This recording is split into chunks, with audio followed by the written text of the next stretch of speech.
Para sahabat terima yang terkasih, hari ini Rabu Minggu Prapaskah yang pertama 21 Februari 2024 kita akan mendengarkan Injil Lukas bab 11 ayat 29 sampai dengan 32. Perikop hari ini mengisahkan Yesus yang berbicara kepada orang banyak yang pada saat itu mau meminta tanda dari Yesus supaya mereka percaya bahwa Yesus itu memang berasal dari Allah. Yesus hanya mengatakan kemudian bahwa tidak akan diberikan tanda lain kecuali tanda Nabi Yunus.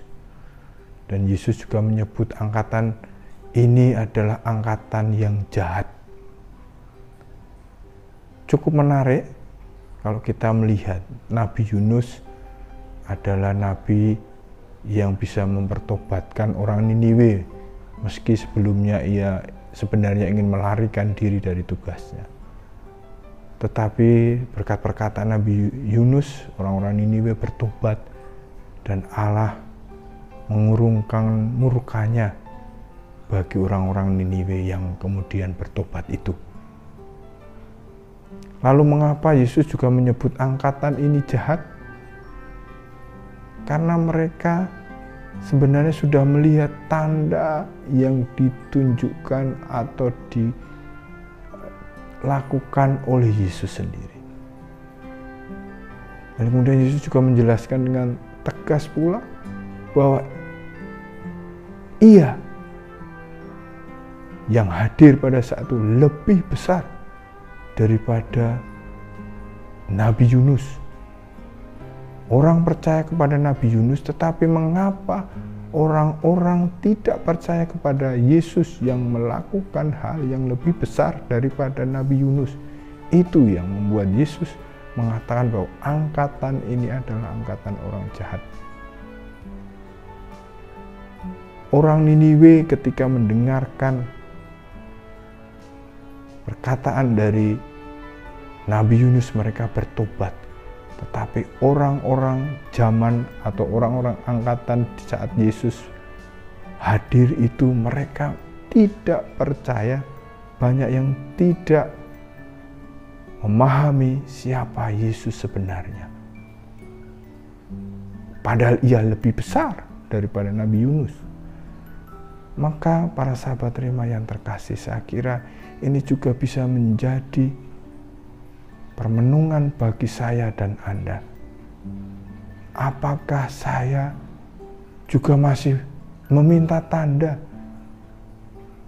supaya Allah itu memberi tanda kepada kita, supaya kita lebih percaya kepadanya?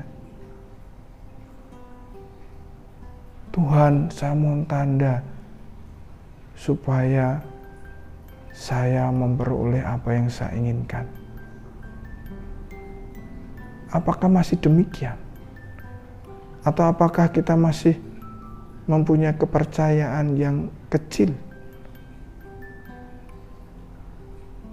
Saya kira kita perlu belajar kepada orang-orang Niniwe yang mendengarkan perkataan Nabi Yunus dan kemudian bertobat.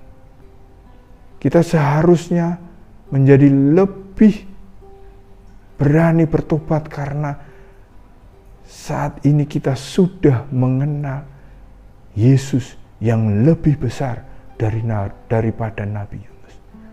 Apakah kita semakin percaya? Apakah kita juga mau bertobat? Para sahabat terima yang terkasih, hal sederhana sebenarnya.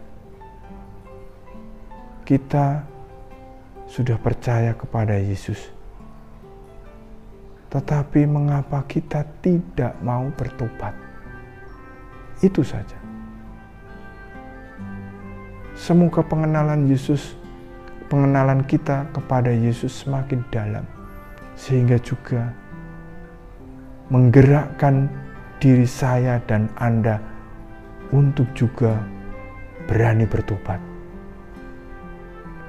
Kalau kita masih membutuhkan tanda, lihatlah tanda yang jelas yang sudah ada. Salib adalah tanda bahwa Kristus itu menderita wafat bagi kita. Salib bisa menjadi tanda yang jelas supaya kita berani semakin beriman, supaya kita berani untuk juga datang bertobat kepadanya.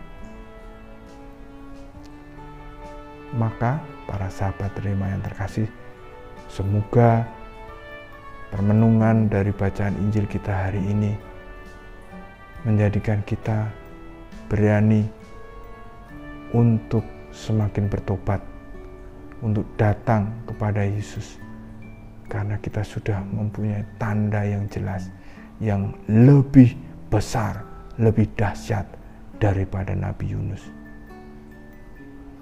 Keluarga Kudus Nazaret, doakanlah kami. Semoga Allah yang Maha Kuasa memberkati saudara-saudari, Bapa dan Putra dan Roh Kudus. Amin.